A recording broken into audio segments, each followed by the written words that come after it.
Welcome to the Deep Dive, the place where we cut through the noise to get straight to the insights that matter. Today, we are undertaking an excavation of an archetype that has, well, really come to dominate modern life. The strong woman. You know her well. In fact, if you're listening to this, chances are pretty high that you are her. She's the person successfully juggling the impossible, the demanding professional role, the complex family logistics, the constant maintenance of idealized appearances, all while wearing that invisible cape of competence. Right, the one who makes it all look absolutely effortless. Exactly, the one who never seems to need help. But our deep dive today is designed to look beyond that facade. We're exploring the profound hidden pressure and the really dangerous level of self-abandonment that is underpinning this performance. So we're really diving into two intertwined concepts. We are. First, this phenomenon we're calling the strong woman syndrome, and second, the radical shift that's required to move past that exhausting performance and into a kind of true, sustainable self-determination. We call that personal sovereignty. And our mission for you, the listener, is not just to understand the problem, but to recognize that constantly striving for that external strength, that ability to endure and manage everything, is just, well, it's an unsustainable recipe for collapse. Yeah. We're going to provide the deep psychological roots of this pattern, analyze the immense societal pressures that feed it, and, most importantly, equip you with actionable strategies on how to claim your own internal authority and establish a healthy, inherent sense of self-worth. And we should start with a really critical distinction, one that frames this whole discussion. Yeah. When we use the term strong woman syndrome, we're not talking about an official clinical psychological diagnosis. Okay, so it's not in the DSM-5. No, not at all. It is rather a highly recognizable and, frankly, frequently documented phenomenon. It describes those individuals, often high-achieving, seemingly autonomous women, who eventually reach a critical breaking point. And that breaking point looks like... It manifests as a deep crisis, often defined by profound anxiety, pervasive depressive moods, or even debilitating somatic symptoms, precisely because their internal programming prohibits them from showing any sign of weakness or failing to function perfectly. It's really a sophisticated form of self-exploitation, all done by a highly capable person. Okay, let's unpack this immediately, starting with the environment. I mean, if this phenomenon is so widespread, we have to look at the pressure cooker society has become. Why are modern people, but especially women, so universally exhausted? Well, the exhaustion really stems from a relentless set of often contradictory demands. On the one hand, professional success is no longer optional. It's, on the absolute must-do list. Right. But this hasn't relieved the historical burden. Concurrently, women are still predominantly tasked with managing all of the family and household logistics, what we often call the mental load. Right. It's not just the physical task, but the endless planning, the scheduling, the remembering, anticipating. It's this cognitive labor that just never, ever shuts off. It never shuts off. And then layered on top of that, you have the non-negotiable expectation of maintaining idealized beauty and fitness standards, which often requires intensive, scheduled effort. Which is a job in itself. It is a full-time job. And here's the cruelest part. You are expected to accomplish this staggering workload and, crucially, do it all without complaining. Yes. You not only have to perform perfectly, but you have to present the performance as if it's easy and you're entirely self-sufficient. Mm-hmm. And the sources point out this strain isn't just individual, it's systemic. Modern society as a whole is depicted as just completely overloaded with scheduling pressure and these impossible ideals. It feels like we are collectively addicted to high performance. We are. Families are overburdened, relationships suffer because people can't tolerate the natural, dry spells or conflicts that contradict the idealized image of permanent, effortless happiness. And the strong woman, the power lady, is the person who is uniquely suited to sustain this whole exhausting system. She is, because she is so competent at overriding her own needs for the sake of the collective. She fits perfectly into the capitalist mechanism which demands maximum output for minimum complaint, which in turn makes her highly admired and sought after. But that admiration is earned at the cost of her soul, essentially. And this brings us to the hidden psychological history. If you peel back the layers of the superwoman, what psychological pattern do you usually find in her past? We often find what I call the brave daughter. This woman was likely a very perceptive, sensitive child who learned very early on to become hypervigilant about the emotional climate of her family. So she learned to read the room, not just for danger, but for need. Precisely. A sensitive child often realizes that showing her authentic distress, whether it's sadness, anger, fear, or even simple neediness, felt like an imposition, like a massive burden on an already strained family system. Maybe a parent was dealing with illness or financial stress. Or was just emotionally unavailable. Whatever reason, the child internalized that her own needs were secondary, or worse, disruptive. That is the ultimate act of self-repression. So she learns to suppress her authentic self immediately and steps into a functional role. Absolutely. They quickly assumed crucial roles: the mediator who kept the peace, the comforter who managed adult emotional distress, or the pride maker who ensured the family looked good externally through academic or behavioral success. She became independent early. Very early, adapted excessively to the needs of the system, and consistently put her own needs and feelings on the back burner. And then the system rewards this behavior. She gets immense recognition and praise for her selflessness, her good behavior, her accomplishments. And that is the transactional reinforcement that seals the deal. The core lesson she learns in childhood is, you must constantly perform and be strong, you must be non-needy, to belong, to be confirmed, and ultimately to be loved. Wow. And this belief, forged in survival, becomes the core operating trauma that drives her adult life straight into self-exploitation. Her worth becomes entirely conditional on her output and her ability to give without ever asking for anything in return. So the strong woman is an adult operating under a child's deeply limiting survival programming. Let's make this concrete for the listener. We've compiled a list of 13 typical behaviors that manifest when this deep-seated self-exploitation takes hold. Let's look at the first set, which focus on output and control. Right. That first cluster is easily observable. It's the ambition and drive coupled with an overwhelming need for control. And that control is everywhere, right? It's pervasive. She needs to manage the household organization, the family finances, every single appointment. She needs to be the central hub of information and execution. I see that control pattern manifesting often as a refusal to delegate. It's faster to do it myself, and if I do it myself, it will be done right. But that short-term efficiency leads to long-term overload. It does. And it reinforces the third symptom: the creation of a facade of autonomy, self-confidence, and self-determination. This outward strength often functions as a psychological compensation mechanism for the deep inner fear that if she stops performing, she will crumble, or worse, be found inadequate. And the cost of that control is often rigidity. When things inevitably go awry, because life is messy, this woman have rigid expectations leading to inflexibility. If the carefully constructed plan deviates, she doesn't cope gracefully. She panics or gets frustrated because her sense of safety is tied to everything going according to her script. And she is perpetually in motion. Symptoms 5 and 6 are linked. She is always forward-thinking and planning for others, essentially holding the entire mental load for everyone around her. And she appears constantly in action, seemingly overflowing with energy. Until she suddenly, inevitably, runs out. Yeah. That overflowing energy is often running on pure adrenaline and just the fear of stopping. Now, let's look at the cluster of symptoms related to resource management, specifically asking for help and recognizing internal limits. This is where the childhood trauma really hits hardest. Symptom number 7, difficulty asking for help, linking it directly to feelings of weakness. For her, asking for help is not a demonstration of interdependence. It's an admission of personal failure or incompetence. But how does she manage that difficulty when the demands are clearly impossible? Does she genuinely not see she's drowning? Often, no. Because of symptom number 8, a lack of awareness of their own feelings and needs, self-care is an alien concept. She has spent so long focused externally on the needs of her parents, her partner, her children, her job, that her internal sensor for hunger, exhaustion, or distress has just atrophied. So if she cannot feel her internal limits, she constantly breaches them. That's symptom number 9. Ignoring personal limits because they are not well perceived internally. She only realizes she's exhausted when she's already collapsed in bed with a fever. And this feeds directly into the emotional avoidance cluster, the infamous symptom number 10, inability to say no due to resulting guilt. The moment she attempts to refuse a request or protect her time, that deep, gut-wrenching guilt flares up, convincing her that she's betraying the transactional contract of worthiness. And she directs that same harshness inward. Symptom 11. A devastating stress. Lack of self-compassion for personal distress and needs.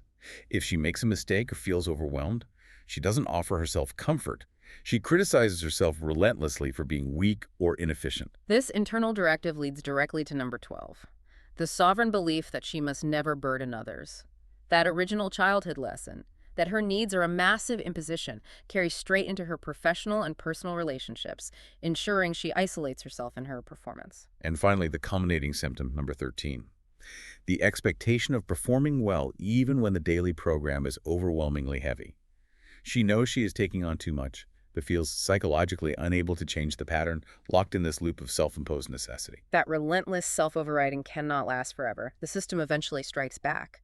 This inevitable reckoning, the pervasive exhaustion, the creeping depression, the onset of severe somatic complaints like chronic migraines, should not be seen as a failure of the woman, but as a completely justified strike by an inner personality part that is simply demanding resources. So you view the eventual burnout or crisis not as a negative endpoint, but as a fundamentally positive turning point. Absolutely. The crisis is a necessary, albeit painful, maturation process. It's the psyche forcing the strong woman to stop performing and finally confront the critical, foundational questions she's avoided her whole life.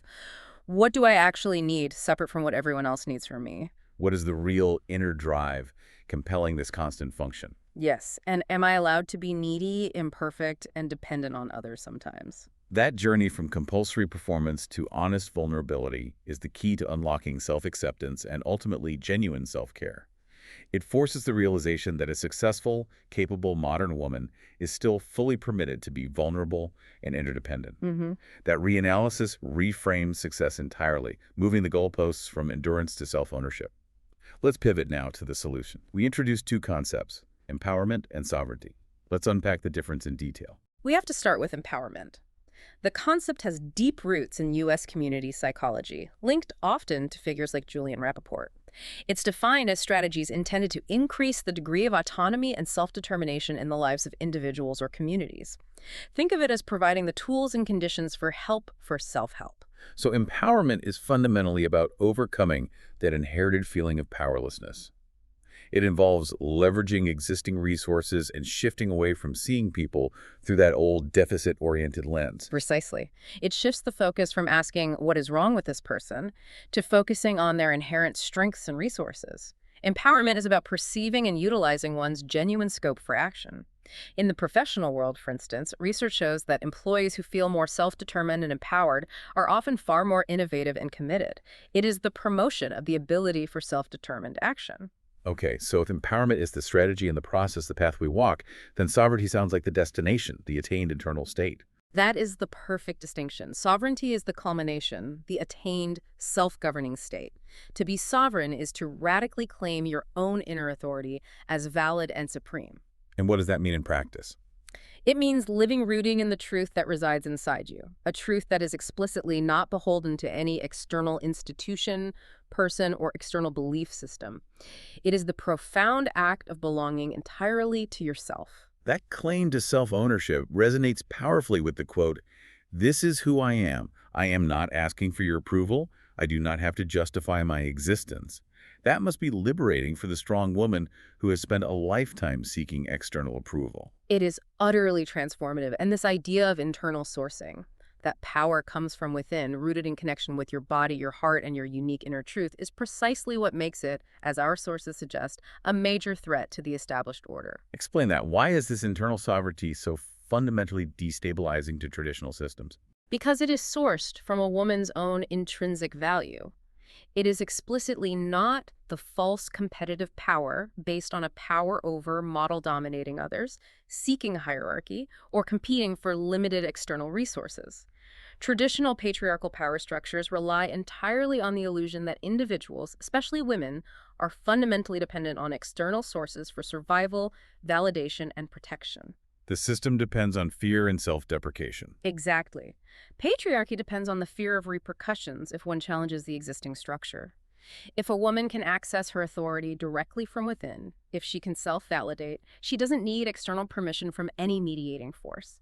Not the state, not the church, not a male partner, and certainly not the endless validation of high performance.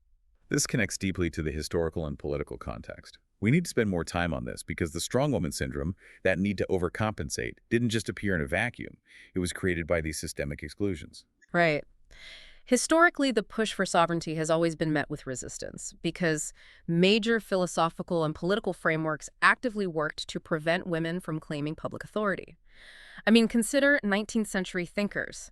Hegel, for example, philosophically relegated women to the private sphere, the family, the home, while men were responsible for the state and politics. Which sets up this enduring binary that women must work twice as hard to even be considered in the public domain. Exactly. And even those who were nominally focused on liberation often missed the mark regarding women. You mean like Marx? Precisely. Yeah. Karl Marx, in his analysis of capitalism, largely minimized the economic contribution of women's reproductive and domestic labor, treating it as something external to the central concept of capital, rather than recognizing it as a fundamental mechanism that subsidized and sustained the capitalist system itself. This diminished the value of female labor entirely. And of course, philosophers like Nietzsche were notoriously misogynistic, openly questioning the capacity and complexity of women's thought. So the message across these different schools of thought was consistent. Public authority and ultimate determination belong elsewhere. The strong woman had to internalize this pressure and compensate by performing flawlessly in both spheres, the domestic and the professional, just to earn a fraction of the respect men were granted by default. Sovereignty is the commitment to becoming larger than that inherited generational fear of being excluded. It requires us to shed the inner shackles that whisper that our voices or lives don't fundamentally matter. Okay, let's turn to the practical definition of sovereignty. What are the key elements we must cultivate?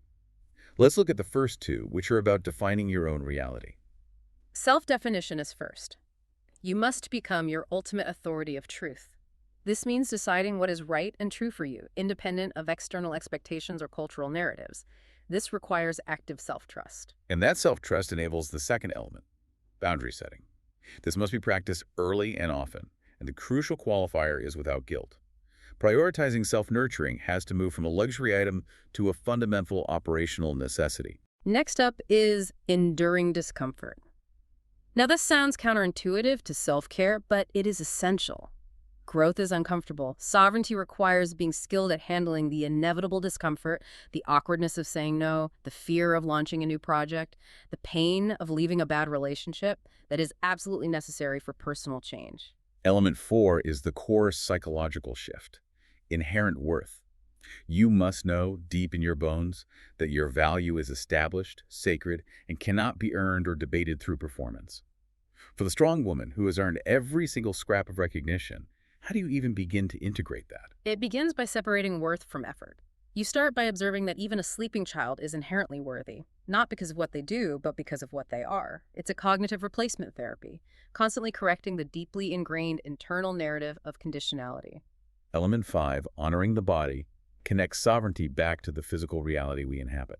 Yes, a sovereign person acknowledges and respects the body's limited window of tolerance. The body is the physical container for your sovereignty, and if you habitually override its signals of hunger, pain, or fatigue, you are surrendering your own authority to external demands. Element 6 is critical for living in the modern information age. Discernment. This requires a critical lens, a healthy skepticism, and the refusal to be easily seduced by illusions. This applies to everything. Illusions of perfection, the illusion that happiness is permanent, or the illusion of rescue from a perfect partner or a perfect government program. The sovereign person knows that she is her own ultimate safety net. And finally, the two internal nurturing practices. Practicing inner mothering, which is about creating an indestructible bubble of belonging to yourself, regardless of external validation. And resilience. Right. Resilience here is defined as having inner safety that allows you to accept change and allow the chips to fall where they may without collapsing into panic. When you belong to yourself, external changes, whether professional loss or relational instability, do not fundamentally threaten your core stability. It's clear that this personal quest for sovereignty is inseparable from the collective fight for equality. I mean, the continuing struggle for equal pay, for reproductive freedom, and critically for existing laws to be fully respected and enforced, shows us how deeply entrenched those historical exclusions still are. The challenge today in the 21st century is confronting that persistent, deep-seated macho behavior that still controls centers of power worldwide. Sonia Johnson's observation remains profoundly relevant. Patriarchy can exist so long as women are afraid. Sovereignty is the internal commitment to eradicating that fear. Okay, let's turn to action and practical application. We've established that sovereignty is a state of mind, but we all know how easy it is to feel stuck in that cycle of self-sabotage, acting outwardly competent but being paralyzed by inner doubt. The source material is adamant. Sovereignty is not a gift or a feeling you wait for. It is a deliberate decision that requires discipline, will, and raw courage. And the first and most important pattern we must break for the high-achieving woman is the perfectionism trap. This trap manifests as perpetual preparation and the delay of any meaningful action because the work is always not perfect enough. I see this manifest as women constantly revising their proposals, rewriting emails 5 times, or delaying a launch indefinitely, waiting for that imaginary moment of readiness. But what is the deeper psychological mechanism driving this delay? For many high-performing women, the deepest fear isn't actually failure. It's the potential loss of love or acceptance. Failure is painful, sure, but the fear of being exposed as flawed and thus rejected, a direct echo of that childhood lesson that belonging requires being good and performing perfectly. That fear is paralyzing. So the belief is, if I put something imperfect out there, I risk being unmasked and losing my place in the system. How do we dismantle that deeply held belief? We must adopt the principle of learning by doing. Perfection is an illusion, an unreachable horizon that is designed to keep you small and stationary.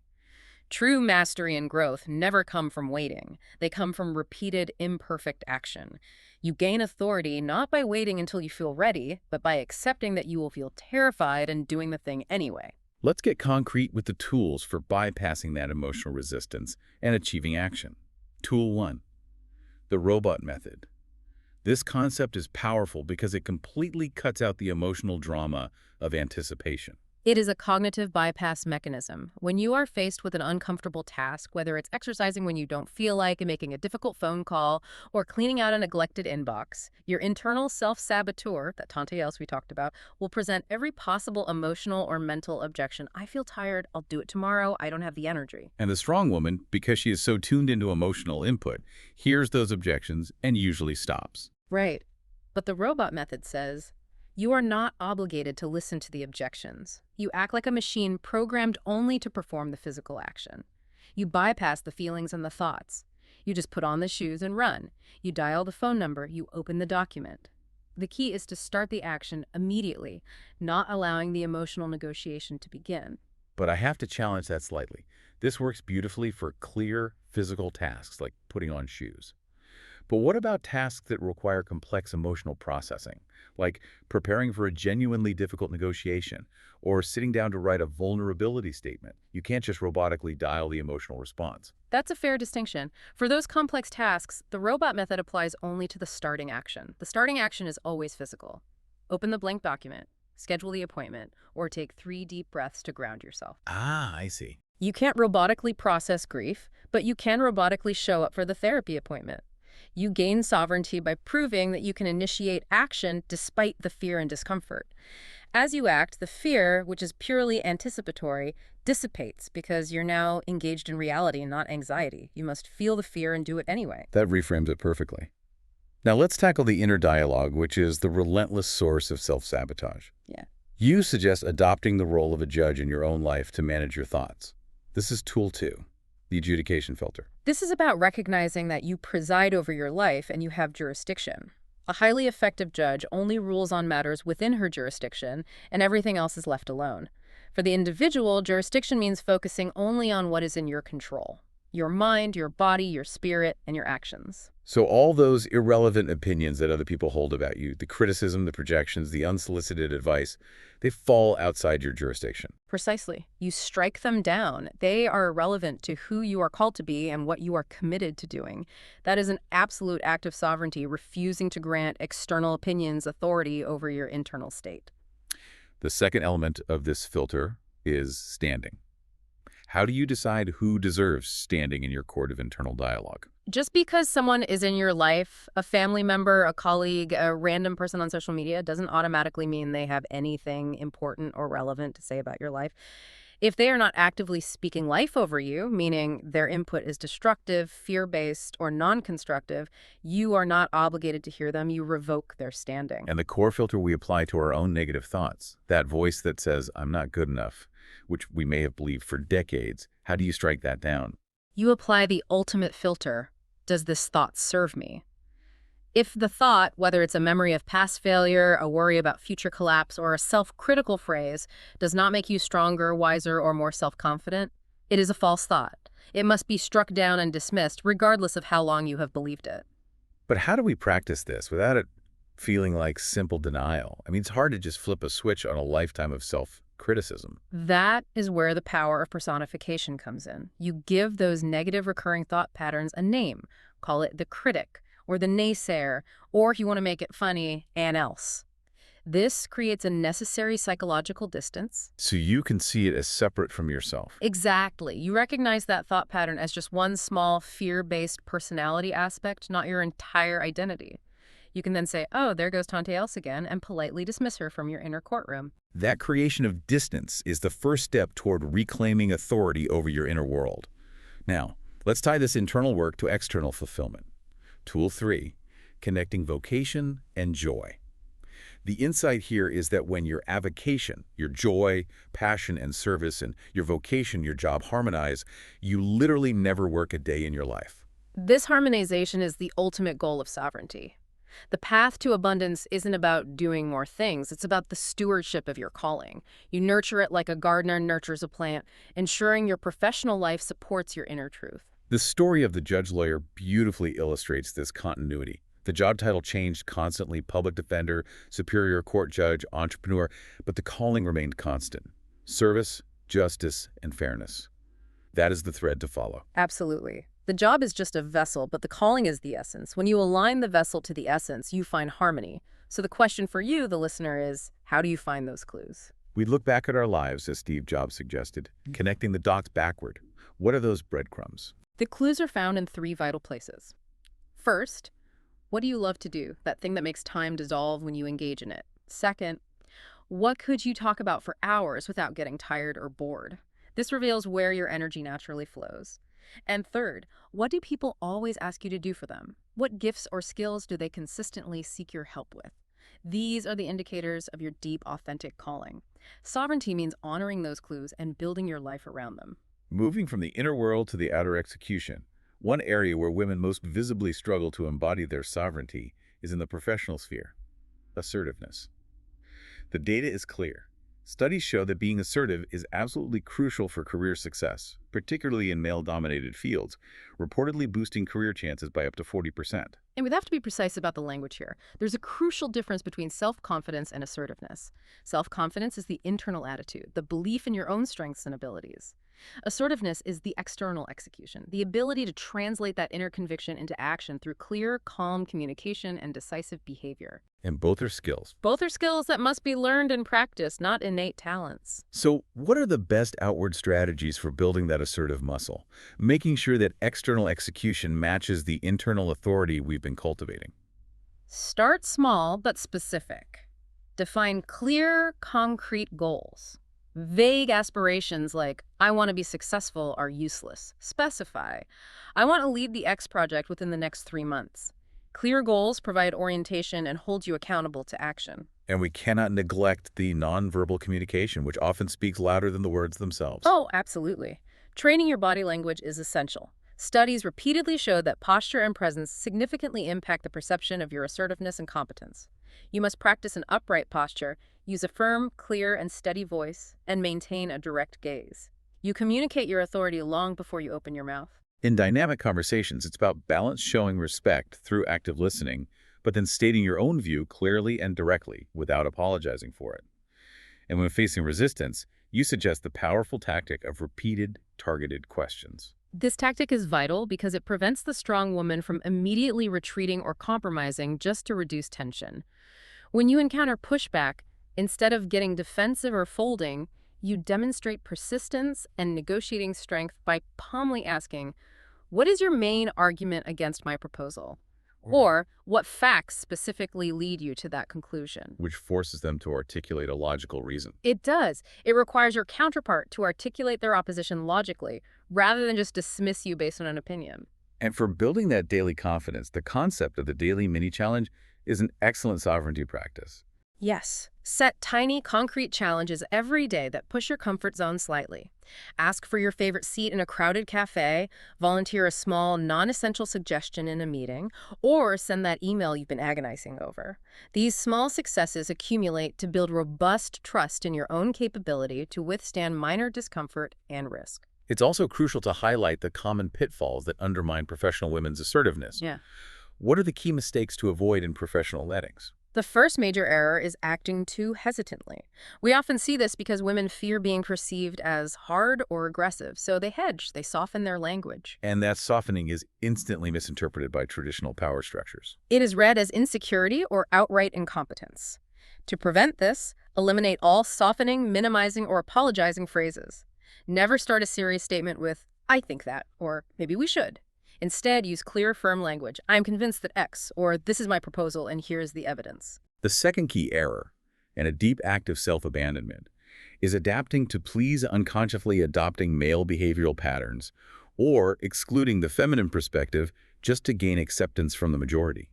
Authenticity is the only long-term convincing strategy. Trying to mimic others drains your energy and diminishes your unique insight. Different perspectives are what enrich decision-making. Your job is to bring your whole authentic self, not a softened imitation. And the twin pitfalls of failing to take a clear position and giving in too quickly. If you avoid taking a clear stance, you project uncertainty. Prepare your arguments thoroughly, but always remember it's okay to be wrong or change your mind if genuinely new facts emerge. That is, intellectual integrity. As for giving in too quickly, patience is critical. Listen, acknowledge, but calmly and firmly repeat your standpoint, only compromising when it serves the best outcome, not just to reduce personal tension. And finally, the pitfall of striving for perfection in deliverables, even when it delays the process. This is SWS rearing its head in the workplace. We must constantly remind ourselves that perfection is often the enemy of the good. A good decision made efficiently and on time is almost always better than a perfect decision made too late to be relevant. Set realistic, defined standards for deliverables and stick to them. We transition now to the deeper, systemic strategies for building sustainable sovereignty. These are foundational practices that transcend one meeting or one day. The sources recommend 3 essential ongoing practices. The first is rebuilding inner sensitivity. Because the strong woman has habitually suppressed her needs for decades, she must consciously relearn to hear her internal signals, fatigue, hunger, anger, disrespect, or overwhelm, as early as possible, when they are still soft whispers, not shouts. And the vital step here is that when you hear the signal, you must act on it immediately. Absolutely. You must take action in that moment. Get rest, say no, request support, or gently remove yourself from the situation instead of putting it off until you hit a full-blown crisis or conflict. This commitment to immediate self-response prevents systemic collapse and becomes second nature over time. The second practice is developing your voice and boundaries. This requires accepting that, at first, setting boundaries will feel clumsy, awkward, and might even be misinterpreted as too strong or selfish by those used to your overgiving. It is a skill that must be viewed as a positive growth challenge, an adventure of individuation. The important social function here is that every inch of ground you claim helps normalize that boundary setting for other women, making the territory more acceptable for the next person who steps into it. It is a collective contribution. And the final, perhaps most advanced practice is building resilience to criticism. This is the ability to not internalize pushback, labels, or external judgment. When you set a firm internal commitment to self-integrity, you become gradually more resilient when people disagree or label you. The truly sovereign person reaches a place where if someone calls her abrasive or selfish, it simply doesn't penetrate her core because she is deeply safe and connected to herself. That reframes the loss entirely. You are saying that losses incurred through expressions of self-ownership are actually gains. They are massive gains. You must trust that any relationship, opportunity, or status that departs because you chose your integrity was not meant for the sovereign region of you anyway. You reclaim more of yourself, and those losses make space for people and experiences that genuinely reflect your new, heightened sense of inherent worth. The nourishment of your own integrity vastly outweighs the passing rejections of others. And we cannot conclude this section without mentioning the collective aspect, the nourishment and sisterhood. This journey to sovereignty cannot and should not be done in isolation. That mutual support with other women is a core component of liberation and healing. This entire process is facilitated and supported through the practice of inner mothering, which is a crucial bridge. Inner mothering helps us heal the inherited mother wound, the way that patriarchal structures often encourage women to split, polarize, and project their unwanted feelings of inadequacy onto the other woman. By healing that, we shed those early adaptive coping mechanisms that keep us small, enabling us to stand firmly in our collective power and truth. Mm. Our deep dive today has aimed to confirm a fundamental truth.